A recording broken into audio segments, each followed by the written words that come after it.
গাজীপুরে পোশাক শ্রমিকদের বিক্ষোভে ঢাকা ময়মনসিংহ মহাসড়কে দেখা দিয়েছে দীর্ঘ যানজট। এতে চরম ভোগান্তিতে পড়েছেন যাত্রীরা।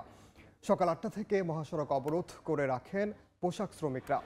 হাজিরা বোনাস সহ বিভিন্ন দাবিতে গাজীপুরে রাস্তায় নামেন তারা। এতে ঢাকা ময়মনসিংহ মহাসড়কে ৪ থেকে ৫ কিলোমিটার এলাকা জুড়ে সৃষ্টি হয়েছে তীব্র যানজট। পরিস্থিতি নিয়ন্ত্রণে কাজ করছে সেনাবাহিনী। বিস্তারিত জানাতে গাজীপুর থেকে যুক্ত হচ্ছেন সহকর্মী রাজিবুল হাসান। সরাসরি যাচ্ছি তার কাছে।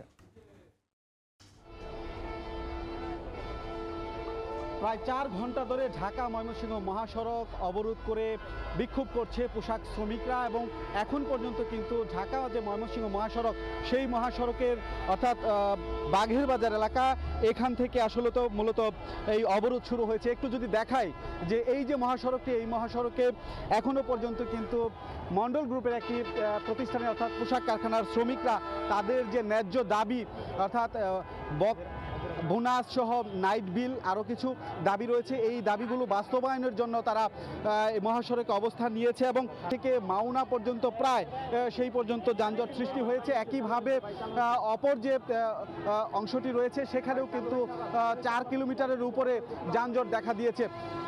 যদি বলি যে সকাল ৮টায় যখন এই শ্রমিকরা তাদের কাজে যোগদান করার জন্য এখানে আসে, তারপর কিন্তু তারা রাস্তায় নেমে আসে তাদের যে দাবি সেটি পূরণের জন্য।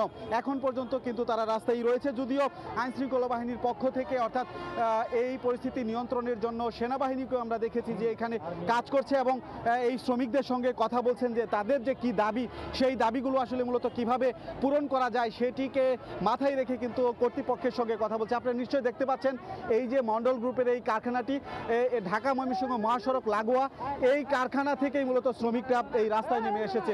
যেহেতু মহাসড়ক লাগোয়া এই কারখানাটি, সেহেতু খুব সহজেই মহাসড়কের উপরে তাদের যে দাবি সেই দাবি পূরণের জন্য কিন্তু এখানে নেমে পড়েছে। এবং একইভাবে গত কয়েকদিন যাবৎ জানেন যে শিল্প অধ্যুষিত গাজীপুরে নানাবিধ দাবি নিয়ে পোশাক কারখানার শ্রমিকরা কিন্তু আন্দোলন করে আসছিল। সেই আন্দোলনের পরিপ্রেক্ষিতে অনেকগুলো কারখানার আসলে দাবি দাবা মেনে নেওয়া হয়েছে, কিন্তু এই পোশাক কারখানায় এখনো পর্যন্ত আসলে তাদের শ্রমিকদের যে দাবি সেটি মেনে নেওয়া হয়নি, যে কারণেই কিন্তু তারা রাস্তায় নেমে এসেছে। আপনারা নিশ্চয়ই দেখতে পাচ্ছেন যে আইনশৃঙ্খলা বাহিনীর যারা সদস্য আমরা এখান থেকে দেখতে পাচ্ছি, র্যাপিড অ্যাকশন ব্যাটালিয়ন র্যাব এবং যৌথ বাহিনী আইনশৃঙ্খলা বাহিনীর সদস্যরা, সেনাবাহিনীর সদস্যরা এখানে একযোগে কাজ করছে এবং যাতে করে এই মূলত যে অচল অবস্থা সেটি কাটানো যায় সেটির জন্য কাজ করছে। একটু বলে রাখছি যে এই মহাসড়কে মূলত যেসব গণপরিবহন, সেই গণপরিবহনে যারা সকাল ৮টা থেকে আসলে এখানে গাড়িতে আটকা পড়েছে এবং তাদেরও কিন্তু কষ্ট হচ্ছে। একদিকে যেমন শ্রমিকরা এই প্রচণ্ড রোদের মধ্যে দাঁড়িয়ে তারা তাদের দাবি জানাচ্ছে, অপরদিকে গাড়ির মধ্যে যারা আটকা পড়েছে যানজটে তারাও কিন্তু অনেকটা দুর্ভোগের মধ্যে রয়েছে। এই পরিস্থিতি মোটামুটি ৪ ঘন্টা আরও বেশি সময় ধরে চলছে ঢাকা ময়মনসিংহ মহাসড়কে। মোটামুটি এই ছিল গাজীপুর থেকে শ্রমিক আন্দোলনে আমার কাছে থাকা সবশেষ তথ্য। সরাসরি যুক্ত ছিলাম গাজীপুর।